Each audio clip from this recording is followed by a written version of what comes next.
بسم الله الرحمن الرحيم، كل سنة وانتم طيبين. وتنعاد عليكم الأيام بألف صحة يا رب إن شاء الله. النهاردة هنعمل شوية بتفور كده حلوين للولاد، يعني يفرحوهم كده في العيد. احنا هنشتغل النهاردة على كيلو، بس أنا كنت بعاير الدقيق بالكوباية، علشان اللي حابب يشتغل بالكوباية هقوله المعيار، واللي حابب يشتغل بالكيلوات هقوله. هو يا دوب كيلو واحد بيطلع لك كمية حلوة يعني، شوية حلوين خالص يعني هتتفرجوا عليهم في النهاية. الكيلو بالظبط عبارة عن 8 كوبايات. تحبي تشتغلي بقى على 8 كوبايات كيلو، تحبي تشتغلي على 4 كوبايات نص كيلو، براحتك. بنجيب هنا الزبدة. أنا النهاردة شغالة بزبدة. لأن البيتفور أساسا علشان تبقى عارفة إن هو البيتفور زبدة، سمنة دي يبقى بسكوت على طول. حطيت هنا ربع كيلو من الزبدة، وحتة كمان، يعني هو مش تلات ارباع، يعني اقل من التلات ارباع بشوية. وبعد كده حطيت عليهم كوبايتين سكر مطحون، ولازم السكر يكون مطحون يا جماعة، ما ينفعش سكر عادي. بنضربهم كويس جدا مع بعض لغاية ما اللون بيبقى كريمي زي ما انتوا شايفين كده. وبعد كده بنزل ببيضتين، بيضة سليمة وبيضة صفار البيض بس، بشيل البياض. بعد كده باحط عليهم ريحة الموز. آآ لا يُفضّل خالص الفانيليا مع البيتي فور، لإن الفانيليا بتخلّي البيتي فور بينفش، والبيكنج باودر نفس الوضع. البيتي فور ما بيحتاجش لا فانيليا ولا بيكنج باودر. أنا حطيت ريحة الموز. بعد ما خلّصنا بالضرب بالمضرب الكهربائي، لمّا باجي أحط الدقيق، خلاص كده بنبدأ نشتغل بإيدينا. وأنا عايزة أقول لكم إن أنا مش باعجن، أنا يا دوب باخلط أو بامزج الخليط كله مع بعضه، مش باعجن خالص، يا دوب بُصّوا بصوابعي بس كده بامزجهم كده مع بعض بصوابعي، لكن عجن لأ خالص. بعد كده أنا قسمت العجينة جزئين، ونزلت بالجزء اللي في الطبق معايا هنا بمعلقة كبيرة من الكاكاو البودر، علشان أعجنهم مع بعض. في ناس بتستخدم زبدة، بس هو يُفضّل لبن. معلقتين 3 لبن بس كده على حسب الكمية اللي انتِ عاملاها، وبتشوفي.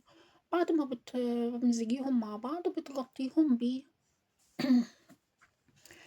ورق استرتش، كيس تلاجة، أي حاجة. أنا لمّا جيت أستعمل العجينة البيضا أهي، حسيت إن هي يعني محتاجة إن هي تطرى سِنّة بسيطة. في الحالة دي أنا مش بازوّد سمنة ولا زبدة ولا أي حاجة. أنا يا دوب باحط معلقتين من اللبن وبامزجهم مع بعض. آآ طالما المقدار عندي أخد الزبدة بتاعته، يبقى كفاية كده علشان ما تطلعش سايبة معايا. لمّا باجي أطرّيها شوية، باطرّيها باللبن، لإن هي مش بتبقى محتاجة دهون، هي خلاص أخدت الدهون الكافية ليها، هي محتاجة إن هي تطرى شوية، يبقى محتاجين سِنّة من اللبن. زي ما باقول لكم بتبقى محتاجة سِنّة من اللبن. بعد كده بنشغّل البوتاجاز على درجة حرارة زي ال البتاعة دي، هي اسمها إيه، زي الكيكة بالضبط، على درجة حرارة 160 170 من تحت بس. ولو البوتاجاز بتاعك بمروحة، يُفضّل طبعًا إن هو يكون بمروحة. زي ما باقول لِك الفرن لو بمروحة بتشغّلي من تحت بس، وبتحطيه بيقعد له حوالي تِلت ساعة، ربع ساعة، على حسب العجينة معاكِ. بتشغّلي من تحت بس، وهو بيستوي من تحت ومن فوق الاتنين مع بعض. بعد كده عندنا هنا ده الحاجات اللي إحنا هنزوّق بيها. عندنا فرماسيل شوكولاتة، فرماسيل ألوان، عندنا هنا جوز هند مبشور، وعندنا فول سوداني باعمله في الكبة. أجرشه، ما باحبّهوش ناعم أوي، يبقى مجروش بس كده. وعندي هنا في الفنجانين دول حطيت شوكولاتة بيضا وشوكولاتة بُني، باحطّهم في الميكروويف عندي. على ما يتعملوا في الميكروويف باجيب هنا صينية ينفع تدخل عندي التلاجة، وباحط عليها ورقة من الزبدة.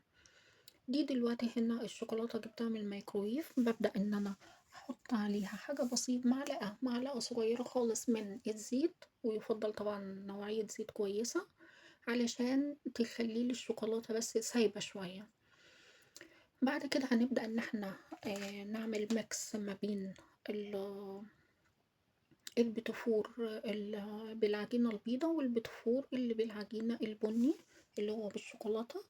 بنبدأ نحط من النص كده شوكولاتة عشان يمسكوا مع بعض، بنعمل الشوكولاتة من برا، وبعد كده بنحطها في أي ميكس من عندنا من الأربع حاجات اللي قدامنا. وبعد ما بنعملها بالشكل ده وبنرصها في على ورق الزبدة، بندخلها التلاجة. ما بتاخدش وقت كتير في التلاجة، بتاع 10 دقايق بالكتير قوي. بتطلع بتلاقيها مسكت نفسها وبقت زي الفل. انا هخلص هنا الكمية و... وبعدين هرجع لكم تاني، بس انا كنت بطأت الفيديو عشان اوريكم. في ناس طبعا بتحب ان هي تحط من جوه مربى، بس انا منصحش، لان المربى بتخلي البيتيفور يطرى من جوه، ما بتخليهوش يفضل مقرمش وماسك قوامه وصلابته، بتخليه يطرى كده من جوه. فعلشان كده يفضل ان احنا لما بنيجي نمسكهم من جوه نخليها بالشوكولاتة دي. بعد ما خلصت الصينية كلها زي ما انتوا شايفين ما شاء الله على جمالها، بندخلها التلاجة. ودي الصينية التانية اللي انا عملتها. لو انتوا واخدين بالكم الصينية دي كلها بجوز الهند والفول السوداني، انا عندي عيالي بيعشقوا الاتنين دول مع بعض. دلوقتي هنا بقى عندنا الوردة، هنشوف هنشكلها ازاي. انا عايزة اقول لكم حطينا الاول شوكولاتة في النص، وبعد كده بنحط شوكولاتة من فوق. وكان عندي شوية لوز كده وبندق من رمضان بقى بسيبهم عشان لما احب اعمل بسبوسة بقوم اجيبها واحطها من فوق. شوفي بقى انتي لو بتجيبي بيتيفور من برا ومحطوط عليه لوز او بندق، شوفي العلبة بتبقى متكلفة كام.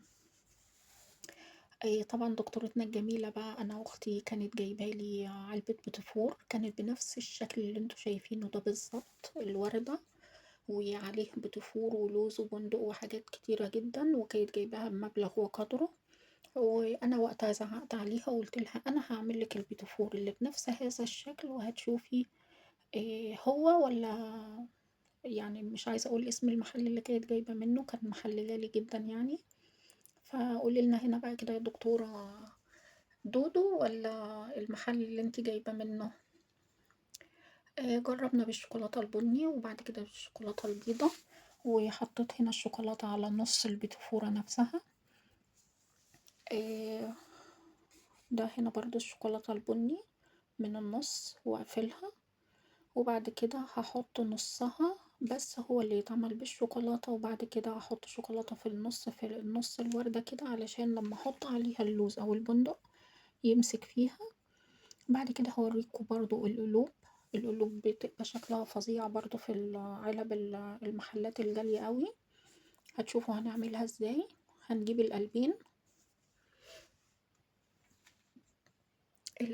هنحط برضو شوكولاتة في النص، وبعد كده نقفل على بعض ونحطه جوه، نغمسه جوه الشوكولاتة نص القلب فقط لا غير، نص القلب فقط. وطبعا انتوا بتبقوا شايفينه في العلب بنفس هذا الشكل بالظبط. وبمجرد ما نحطه على ورق الزبدة ويدخل التلاجة هيخرج ماسك نفسه وزي العلب اللي انتوا بتجيبوها من بره بالشيء الفلاني. شوفوا هي بتبقى جايبينها بكام، واحنا هنا في البيت كلها ادوات من عندنا موجودة في البيت. ماشي احنا بنشتريها بفلوس وكل حاجة، بس مهما كان عمرها ما هتكون بنفس التكلفة اللي انتي بتجيبيها من بره. وكفاية ان وانا بعملها انا واقفة بقى قاعدة بعمل والعيال واقفين حواليا، واللي هو يعني عارفين القطط اللي عايزة تهجم بالظبط كده. شايفين هنا بقى بعد ما الكمية كلها خلصت بسم الله ما شاء الله، والطعم مش عايزة اقول لكم.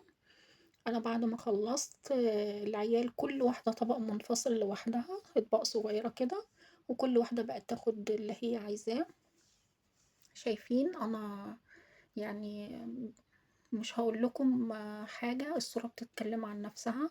والطعم لا تتخيلوا قد ايه جميل، وطعم الزبدة فيه اساسا زي ما بقول لكم بنقول بيتيفور يبقى زبدة، لكن لو عملتيه بسمنة يبقى هو كده طعم البسكوت بالظبط. اللي بيفرق البيتيفور عن السمنة هو الزبدة.